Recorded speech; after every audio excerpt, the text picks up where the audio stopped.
കത്തിയമർന്ന ലക്ഷഗ്രഹത്തിൽ നിന്നും രക്ഷപ്പെട്ട പാണ്ഡവർ ഒരു തുരങ്കത്തിലൂടെ ഒരു വനപാതയിലെത്തുന്നു. ഹിഡുംബ എന്ന അസുരൻ തന്റെ സഹോദരി ഹിഡുംബിയോടൊപ്പം ആ വനത്തിലായിരുന്നു താമസിച്ചിരുന്നത്. യാത്രക്കിടെ ഭീമനെ കാവൽ നിർത്തി പാണ്ഡവർ വിശ്രമിക്കാൻ ആ വനത്തിൽ തങ്ങി. മനുഷ്യമാംസം ഭക്ഷിച്ചിരുന്ന ഹിഡുംബൻ പാണ്ഡവരെ ഭക്ഷിക്കാൻ ആഗ്രഹിച്ചു. പാണ്ഡവരെ കൊന്ന് തന്റെ അടുക്കൽ കൊണ്ടുവരാൻ ഹിഡുംബിയെ അയാൾ അയച്ചു. ഹിഡുംബന്റെ നിർദ്ദേശപ്രകാരം ഹിഡുംബി മുന്നോട്ടുപോയി. പക്ഷേ ഭീമനെ കണ്ടതോടെ അവളുടെ മനസ്സ് മാറി. ഭീമനെ സ്വന്തമാക്കാൻ ആഗ്രഹിച്ച അവൾ ഒരു സുന്ദരിയായ സ്ത്രീയുടെ രൂപം സ്വീകരിച്ച് ഭീമനെ സമീപിച്ചു. ഭീമനുമായി പ്രണയത്തിലായ ഹിഡുംബി തന്റെ സഹോദരന്റെ ഉദ്ദേശം പാണ്ഡവരോട് പറഞ്ഞു. ഒപ്പം വേഗം വനത്തിൽ നിന്ന് രക്ഷപ്പെടാനും ആവശ്യപ്പെട്ടു. സഹോദരി തന്നെ ചതിച്ചത് മനസ്സിലാക്കിയ ഹിഡുംബൻ അവളെ കൊല്ലാനായി അവളുടെ അടുത്തേക്ക് പാഞ്ഞു. ഭീമൻ ഇടപെട്ട് ഹിഡുംബനെ യുദ്ധത്തിന് വെല്ലുവിളിച്ചു. ഉറങ്ങിക്കിടന്ന പാണ്ഡവർ അവരുടെ പോരാട്ടത്തിന്റെ ശബ്ദം കേട്ട് ഉണർന്നു. ഹിഡുംബനെ കൊല്ലാൻ പാണ്ഡവ സഹോദരന്മാർ ഭീമന് സഹായം വാഗ്ദാനം ചെയ്തു. പക്ഷേ ഭീമൻ അവരോട് കാഴ്ചക്കാരായി യുദ്ധം കാണാൻ ആവശ്യപ്പെട്ടു. നേരം പുലരാൻ പോകുന്നുവെന്നും ആ സമയത്ത് അസുരന്മാർ കൂടുതൽ ശക്തരാണെന്നും ഭീമൻ എത്രയും വേഗം ഹിഡുംബനെ വധിക്കണമെന്നും അർജുനൻ ഭീമസേനനെ ഓർമ്മിപ്പിച്ചു. ഭീമൻ ഹിഡുംബനെ തകർത്ത് 2 കഷ്ണങ്ങളാക്കി. ഭീമനും ഹിഡുംബിയും വിവാഹം ചെയ്തു. അവർക്കൊരു രാക്ഷസപുത്രൻ ജനിച്ചു, കഠോൽകചൻ. ഹിഡുംബിയുടെ സംരക്ഷണത്തിൽ വളർന്ന കഠോൽകചൻ അതീവ ശക്തിശാലിയായിരുന്നു. സൂര്യപുത്രൻ കർണന് സമാനമായ എല്ലാ ശക്തികളും നൽകി ഇന്ദ്രദേവൻ കഠോൽകചനെ അനുഗ്രഹിച്ചു. പാണ്ഡവരുടെ വനവാസകാലത്ത് അവർക്ക് ഒരുപാട് സഹായങ്ങൾ കഠോൽകചൻ ചെയ്തിരുന്നു. കുരുക്ഷേത്ര യുദ്ധം ആരംഭിച്ചു. ജയദ്രഥന്റെ മരണത്തോടെ കൗരവ സൈന്യം ആകെ തകർന്നു. ജയദ്രഥനെ 4 സൈനിക വലയത്തിൽ സംരക്ഷിച്ച ദ്രോണാചാര്യർ ആകെ നിരാശനായി. കോപം കൊണ്ട് ജ്വലിച്ച അദ്ദേഹം പാണ്ഡവപ്പടയെ ഒരു ദയവും കാട്ടാതെ ആക്രമിക്കാൻ ആരംഭിച്ചു. ശിബിരാജാവിന്റെ ശിരസ് വെട്ടിമാറ്റിയ ദ്രോണാചാര്യർ പാണ്ഡവ സൈന്യത്തിന്റെ യമദൂതനായി മാറി. കലിംഗദേശത്തെ കൗരവരുടെ സഖ്യസൈന്യം ഭീമനെ വധിക്കാനായി പാഞ്ഞെടുത്തു. എന്നാൽ വായുപുത്രൻ ഭീമൻ അവരെയെല്ലാം നിഷ്കരുണം വധിച്ച് മുന്നോട്ടുപോയി. ഒരുമിച്ച് 10 കൗരവ സഹോദരന്മാരെ വധിച്ച ഭീമൻ കൗരവർക്കുമേൽ മരണത്തിന്റെ കവാടം തുറന്നിട്ടുകൊണ്ട് മുന്നോട്ട് പോയിക്കൊണ്ടേയിരുന്നു. ഭീമന്റെ ആക്രമണത്തിന് അറുതി വരുത്താൻ സൂര്യപുത്രൻ വൈകർത്തനെത്തി. കർണൻ തന്റെ അസ്ത്രങ്ങളിലൊന്ന് ഭീമന് നേരെ തൊടുത്തു. കർണനെ പോലും അത്ഭുതപ്പെടുത്തിക്കൊണ്ട് ഭീമൻ ആ അസ്ത്രം ഞൊടിയിടയിൽ പിടിച്ച ശേഷം അത് കർണന് നേരെ തന്നെ തിരിച്ചയച്ചു. ഒരു നിമിഷം സ്തംഭിച്ച കർണന് നേരെ വന്ന അസ്ത്രത്തെ മറ്റൊരു അസ്ത്രം 8ആയി പിളർത്തി. കർണനെ സംരക്ഷിച്ച ആ അസ്ത്രം എയ്തത് ശകുനിയായിരുന്നു. ഇങ്ങനെയൊക്കെ സംഭവിച്ചുവെങ്കിലും ഭീമസേനൻ തന്റെ കോപം കൗരവപ്പടയ്ക്ക് മുകളിൽ കാണിച്ചുകൊണ്ടേയിരുന്നു. ദുർമദനെയും ദുഷ്കർണനെയും കൗരവ പ്രമുഖന്മാരുടെ മുന്നിലിട്ട് അദ്ദേഹം നിഷ്കരുണം വധിച്ചു. അസ്ഥികൾ നുറുങ്ങിയ ദുഷ്കർണന്റെയും ദുർമദന്റെയും ശരീരം കണ്ട കൗരവ പടയാളികൾ ഭീമനിൽ നിന്ന് ഓടിയൊളിക്കാൻ ആരംഭിച്ചു. ഭീമപരാക്രമം ഇങ്ങനെ നടക്കുമ്പോഴാണ് മഹാപരാക്രമിയായ ഭീമന്റെ പുത്രൻ കഠോൽകചൻ ഒരു വലിയ രാക്ഷസ സൈന്യവുമായി യുദ്ധമുഖത്തെത്തുന്നത്. ഇതോടെ കൗരവപ്പടയുടെ ഉണ്ടായിരുന്ന ധൈര്യം കൂടി ഇല്ലാണ്ടായി. എന്നാൽ അവർക്ക് ആശ്വാസമേകിക്കൊണ്ട് ദ്രോണപുത്രനായ അശ്വത്ഥാമാവ് തന്റെ ദിവ്യാസ്ത്രങ്ങളുമായി രാക്ഷസപ്പടയെ നേരിട്ടു. പിന്നീട് യുദ്ധഭൂമി സാക്ഷ്യം വഹിച്ചത് കഠോൽകചപുത്രനായ അഞ്ജനാപർവനും അശ്വത്ഥാമാവും തമ്മിലുള്ള ഘോര യുദ്ധത്തിനായിരുന്നു. യുദ്ധത്തിനൊടുവിൽ രുദ്രാംശമായ അശ്വത്ഥാമാവ് അഞ്ജനാപർവനെ വധിച്ചു. തന്റെ പുത്രന്റെ വിയോഗമറിഞ്ഞ കഠോൽകചൻ മതം പൊട്ടിയ കൊമ്പനെ പോലെ അശ്വത്ഥാമാവിനെ നേർക്ക് പാഞ്ഞെടുത്തു. രാക്ഷസപ്പട ഒന്നാകെ അശ്വത്ഥാമാവിന്റെ തേരിനെ നിഷ്പ്രഭമാക്കാൻ ശ്രമിച്ചു. എങ്കിലും ദ്രോണപുത്രൻ തന്റെ മായാസ്ത്രങ്ങൾ കൊണ്ട് അവയെ ഇല്ലാതാക്കി. ഒടുവിൽ രാക്ഷസന്മാരും വന്യമൃഗങ്ങളും വലിക്കുന്ന തന്റെ ഭയാനകമായ തേരിൽ കയറി കഠോൽകചൻ യുദ്ധമുഖത്തെത്തി. പുത്രദുഃഖത്താൽ നീറിയ ഭീമപുത്രൻ അശ്വത്ഥാമാവിനെതിരെ പോരാട്ടം ആരംഭിച്ചു. ദ്രോണപുത്രനാൽ തകർത്തെറിയപ്പെട്ട തന്റെ തേരിൽ നിന്ന് ഇറങ്ങിയ കഠോൽകചന് ദൃഷ്ടിത്യുമ്നൻ പുതിയ രഥം നൽകി. ഭീമപുത്രനും ദ്രോണപുത്രനും തമ്മിലുള്ള അതിഭയാനക യുദ്ധത്തിന് കുരുക്ഷേത്ര ഭൂമി സാക്ഷിയായി. കർണസഹോദരനായ വൃഗാധരനെയും ശകുനിയുടെ 5 സഹോദരന്മാരെയും കാലപുരിക്കയച്ചുകൊണ്ട് ഭീമസേനൻ യുദ്ധമുഖത്ത് കൊടുങ്കാറ്റായി മാറി. ഭീമന്റെ ആക്രമണം കണ്ട് വിറങ്ങലിച്ച ദുര്യോധനൻ കർണനോട് പാണ്ഡവസേനയെ ഉന്മൂലനം ചെയ്യണമെന്ന് അറിയിച്ചു. ദുര്യോധനന്റെ ഭയത്തെ നികത്തിക്കൊണ്ട് കർണൻ അദ്ദേഹത്തിന് ധൈര്യം നൽകി. ഒടുവിൽ കർണൻ അർജുനനുമായി നേരിട്ട് യുദ്ധം ആരംഭിച്ചു. ഇരുവശങ്ങളിൽ നിന്നും ശരമാരി വർഷിക്കപ്പെട്ടു.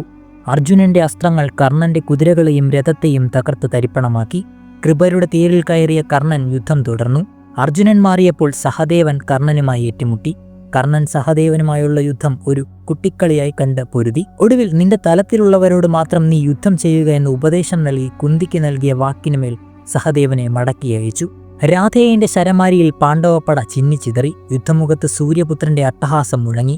പാണ്ഡവപ്പടയുടെ അവസ്ഥ കണ്ട് യുധിഷ്ഠിരൻ പാർത്ഥനെ വിളിപ്പിക്കുകയും കർണനോട് നേരിട്ട് പോരാടാനും ആവശ്യപ്പെട്ടു. പാണ്ഡവപ്പടയുടെ കാലനായി നിലകൊള്ളുന്ന കർണനോട് പോരാടാനായി തേര് അങ്ങോട്ട് തെളിക്കാൻ പാർത്ഥൻ സാരഥിയായ കേശവനോട് പറഞ്ഞു. എന്നാൽ കുരുക്ഷേത്ര യുദ്ധത്തിലെ ബുദ്ധികേന്ദ്രമായ ത്രിലോകനാഥന്റെ പദ്ധതികൾ വേറെയായിരുന്നു. എതിരെ നിൽക്കുന്നത് എത്ര ശക്തനായ യോദ്ധാവാണെങ്കിലും അവന്റെ പ്രാണനെ അപഹരിക്കാൻ പറ്റിയൊരായുധം കർണന്റെ കൈവശമുള്ള കാര്യം ശ്രീകൃഷ്ണൻ വ്യക്തമായി മനസ്സിലാക്കിയിരുന്നു. ആ ആയുധം ഒഴിവാക്കിയതിനു ശേഷം മാത്രം അർജുനൻ കർണനെ നേരിട്ടാൽ മതിയെന്ന് മാധവൻ തീരുമാനിച്ചു. ശേഷം അദ്ദേഹം മായാശക്തി കൊണ്ടും ഇന്ദ്രജാലം കൊണ്ടും കർണന് സമാനനായൊരു മായാവിയായ ഘടോൽകജനെ വിളിച്ച് പാണ്ഡവപ്പടയെ കർണനിൽ നിന്ന് രക്ഷിക്കണമെന്ന് അറിയിച്ചു. കൃഷ്ണന്റെ വാക്കുകൾ ആവേശത്തോടെ സ്വീകരിച്ച ഭീമപുത്രൻ തൻ്റെ ശരീരം വലുതാക്കാൻ ആരംഭിച്ചു. ഭീമാകാരമായ രൂപം സ്വീകരിച്ച ആ നിഷ്കളങ്ക രാക്ഷസൻ കർണന് നേരെ പാഞ്ഞു. 1000 നരഭോജി രാക്ഷസന്മാർ ഘടോൽകജനൊപ്പം പൊരുതാൻ യുദ്ധമുഖത്തെത്തി. അംഗരാജ്യത്തെ ഏറ്റവും മികച്ച യോദ്ധാക്കൾ കർണന്റെ സേനയിൽ അണിനിരന്നു. മായാജാലമാണ് ഘടോൽകജന്റെ ആയുധമെങ്കിൽ കർണന്റെ ആയുധം തന്റെ ദിവ്യാസ്ത്രങ്ങളായിരുന്നു. ഇരുവരും തമ്മിലുള്ള യുദ്ധം ആരംഭിച്ചു. ഘടോൽകജന്റെ മായാജാലത്തെ കർണൻ തന്റെ അസ്ത്രങ്ങൾ കൊണ്ട് നേരിട്ടു. ഭീകരരൂപിയായ ഘടോൽകജനെ കണ്ട് ഭയന്ന കർണന്റെ സൈന്യം ഓടിയൊളിക്കാൻ ആരംഭിച്ചു. എന്നാലും കർണൻ പതറിയില്ല. ഒറ്റയാൾ പോരാട്ടം തന്നെ രാധേയൻ കാഴ്ചവെച്ചു. ശരങ്ങൾ കൊണ്ട് കർണൻ ഭീമപുത്രനെ മൂടി. അപ്പോൾ ഘടോൽകജൻ ആകാശത്തു നിന്നും ശരമാരി സൃഷ്ടിച്ചു.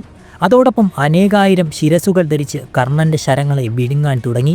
മായാവിദ്യകൾ കൊണ്ട് ഭീമപുത്രൻ കളം നിറഞ്ഞു. ഒരു ദിശയിൽ തറയിൽ കിടക്കുന്ന ഘടോൽകജനെ കണ്ട കർണൻ മറുദിശയിൽ സ്വർണ്ണക്കുതിരപ്പുറത്തു വരുന്ന ഘടോൽകജനെയും കണ്ടു. ഇരു ദിശകളിലേക്കും അസ്ത്രമെയ്ത വൈകർത്തനൻ തിരിഞ്ഞു നോക്കിയപ്പോൾ ഭീമപുത്രനായ മായാവി തൻ്റെ രഥത്തിലിരിക്കുന്നു. പിന്നീട് പർവ്വതങ്ങളും മരങ്ങളും കർണൻ നേരെ വർഷിക്കപ്പെട്ടു. പക്ഷേ കർണൻ അസ്ത്രങ്ങൾ ഉപയോഗിച്ച് അവയെല്ലാം നിഷ്പ്രഭമാക്കി. അവിടം കൊണ്ടും നിർത്താൻ തയ്യാറായിരുന്നില്ല ഭീമപുത്രൻ. ആകാശത്തൊരു കാർമേഘം സൃഷ്ടിച്ച ഘടോൽകജൻ കർണന് നേരെ മിന്നൽ വർഷണം നടത്തി. ഇതിൽ നിന്ന് രക്ഷപ്പെടാൻ കർണൻ വ്യായവാസ്ത്രം കൊണ്ട് അതിനെ തകർത്തു. ആഞ്ജലികാസ്ത്രം ഉപയോഗിച്ച് കർണന്റെ വില്ല് തകർത്ത ഭീമപുത്രൻ അട്ടഹസിക്കാൻ ആരംഭിച്ചു. അശനി എന്ന രുദ്രായുധം കർണന് നേരെ പ്രയോഗിച്ച ഘടോൽകജനെ പോലും ഞെട്ടിച്ചുകൊണ്ട് കർണൻ ആ ആയുധം തിരിച്ചയച്ചു. ആ ആയുധം ഘടോൽകജന്റെ തേര് തകർത്തു. എന്നാൽ ഈ സമയത്ത് ഭീമസേനൻ പണ്ട് വധിച്ച ബഹൻ, കിർമിരൻ, ഹിഡുംബൻ എന്നീ രാക്ഷസവീരന്മാരുടെ ബന്ധുവായ അലായുധൻ പാണ്ഡവരോടുള്ള ശത്രുത കണക്കിലെടുത്തുകൊണ്ട് കൗരവപക്ഷം ചേർന്ന് കർണനൊപ്പം ഘടോൽകജനെതിരെ യുദ്ധം ചെയ്യാൻ ആരംഭിച്ചു. അപ്പോഴേക്കും പുത്രനെ സഹായിക്കാൻ ഭീമനെത്തി. ഭീമന്റെ ശരത്തിനും ഗദയ്ക്കും അലായുധനെ തടയാൻ സാധിച്ചില്ല. ഘടോൽകജൻ മുഴുവൻ രാക്ഷസ സൈന്യത്തെയും അലായുധന് നേരെ അയച്ചു.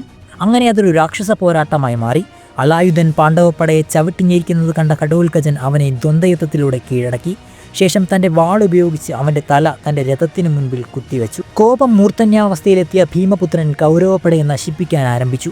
മായാവിദ്യകൾ കൊണ്ട് കർണന്റെ കുതിരകളെയും രഥത്തെയും തകർത്തു. തേയാളിയെയും വധിച്ചു. അടുത്ത നിമിഷം കർണൻ വധിക്കപ്പെടുമെന്ന് എല്ലാവരും കരുതി. എന്നാൽ കർണൻ തനിക്ക് മുകളിൽ ഒരു കവചം സൃഷ്ടിച്ചു. പക്ഷേ അപ്പോഴും കർണന് മറഞ്ഞിരിക്കുന്ന ഘടോൽകജനെ കണ്ടെത്താൻ സാധിച്ചിരുന്നില്ല. മറഞ്ഞിരുന്നുകൊണ്ട് ഭീമപുത്രൻ പരാക്രമം ആരംഭിച്ചു. കൗരവസേനയിലെ കാലാൾ, ഗജം, കുതിര എന്നിങ്ങനെ ഘടോൽകജൻ തകർത്തുകൊണ്ടേയിരുന്നു. രാക്ഷസ മായാവിയുടെ ആക്രമണം താങ്ങാനാവാതെ കൗരവസേന ഓടിയൊളിച്ചു. അപ്പോഴും കർണൻ തൻ്റെ പോരാട്ടം തുടർന്നു. വീണ്ടും ഘടോൽകജൻ കർണന്റെ തേരും കുതിരകളെയും നശിപ്പിച്ചു. മറ്റു കൗരവസേനാംഗങ്ങൾ കർണനെ അഭയം പ്രാപിച്ചു. ഭീമപുത്രനെ വധിച്ചില്ല എങ്കിൽ കൗരവപ്പട മിച്ചമുണ്ടാകില്ല എന്ന് അറിയിച്ചു. അർജുനനായി കരുതി വച്ചിരിക്കുന്ന ദിവ്യായുധം ഘടോൽകജന് നേരെ പ്രയോഗിക്കാൻ സേന ആവശ്യപ്പെട്ടു. അർജുനന് വേണ്ടി താൻ മാറ്റിവെച്ച ദിവ്യായുധം, തൻ്റെ ജന്മസിദ്ധമായ കവചകുണ്ടലങ്ങൾ ഇന്ദ്രദേവൻ അപഹരിക്കുമെന്ന് സ്വപ്നദർശനത്തിലൂടെ പിതാവ് ആദിത്യൻ നൽകിയ സന്ദേശം പോലും മറികടന്ന് ദാനധർമ്മത്തിന് പ്രാധാന്യം കൊടുത്ത തൻ്റെ ത്യാഗത്തിന് ഇന്ദ്രദേവൻ നൽകിയ മഹത്തായ സമ്മാനം വാസവീയ ശക്തി എന്ന വേൽ. എതിരെ നിൽക്കുന്നവൻ എത്ര ശക്തനായിരുന്നാലും എതിരെയുള്ള ആയുധം എത്ര വലുതാണെങ്കിലും അതിനെ പ്രതിരോധിച്ച് എതിരാളിയുടെ വധം നടത്തി ഇന്ദ്രലോകത്തേക്ക് മടങ്ങുന്ന അപൂർവ ദിവ്യായുധം. ത്രിമൂർത്തികൾക്കും ഗണപതിക്കും ദേവസേനാപതി സുബ്രഹ്മണ്യനും മാത്രം തടയാൻ സാധിക്കുന്ന ആയുധം. സമയമായിരിക്കുന്നു തൻ്റെ സൈന്യത്തെ രക്ഷിക്കാനായി ഘടോൽകജന്റെ മായകൾക്ക് അറുതി വരുത്തി അവനെ കാലപുരിക്കയക്കാൻ കർണൻ തീരുമാനിച്ചു കഴിഞ്ഞു. കർണൻ വാസവീയ ശക്തി ഘടോൽകജന് നേരെ പ്രയോഗിച്ചു.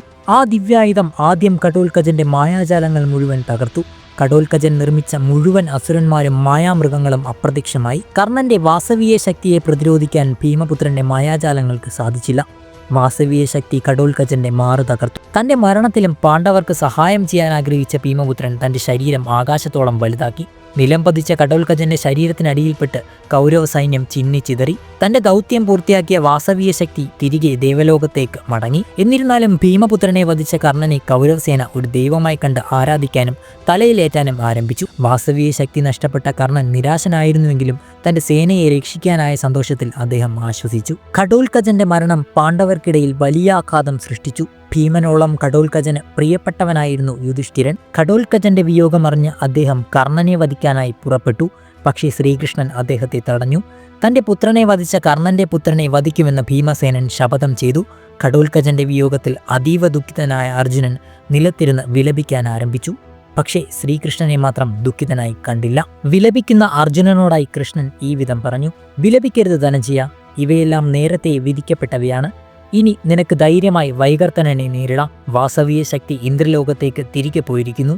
ഒരു ബ്രാഹ്മണ ശാപം കൂടി ഫലിക്കുന്നതോടെ രാധേയന്റെ അന്ത്യമാവും. ഭൂമിയിൽ ധർമ്മം നിലനിൽക്കുന്നതിനായി അധർമ്മം പ്രവർത്തിക്കുന്ന എല്ലാവരെയും ഞാൻ തന്നെ വധിക്കും. ശിശുപാലന്റെ വധവും ഭീമനെ കൊണ്ട് ജരാസന്ധനെ വധിച്ചതും നാം തന്നെയാണ്. എന്തിന് കർണനെ കൊണ്ട് ഘടോൽക്കചനെ വധിപ്പിച്ചതും നാം തന്നെയാണ്. നാം വെറുമൊരു യാദവ ഭരണാധികാരി അല്ല അർജുന. ആത്മജ്ഞാനം ലഭിച്ചവർക്ക് അറിയാം നാം ബ്രഹ്മമാണ്. പ്രപഞ്ചത്തിൽ ധർമ്മത്തിന് ക്ഷതം സംഭവിക്കുമ്പോൾ നാം വിവിധ രൂപത്തിലെത്തി അധർമ്മത്തെ സംഹരിക്കുന്നു. രാക്ഷസന്മാർ ജനനം മുതൽ തങ്ങളുടെ കുത്തക അവകാശമായി കൊണ്ടു നടക്കുന്ന സന്യാസിമാരോടുള്ള ദുഷ്പ്രവർത്തികൾ. രാക്ഷസനായിരുന്ന ഘടോൽക്കചനും അത് തുടർന്നു പോന്നിരുന്നു. ഒരുപക്ഷെ കർണൻ ചെയ്തിരുന്നില്ല എങ്കിൽ അവനെ നാം തന്നെ വധിച്ചേനെ. ഇനി നിന്നിലൂടെ കർണനെയും ഭീമസേനനിലൂടെ ദുര്യോധനെയും വധിക്കുന്നത് നാം തന്നെയായിരിക്കും എന്ന് അറിയുക പാർത്ത. വീഡിയോ ഇഷ്ടപ്പെട്ടാൽ ചാനൽ സബ്സ്ക്രൈബ് ചെയ്യുക, കൂടെ കാണുന്ന ബെൽ ബട്ടൺ കൂടി ഞെക്കി പിടിച്ച് നമ്മുടെ കുഞ്ഞു ഫാമിലിയിലേക്ക് ഒന്ന് ജോയിൻ ചെയ്യുക. മറ്റൊരു കുഞ്ഞു കഥയായിട്ട് കാണുന്നവരിക്കും. This is night mystery signing of.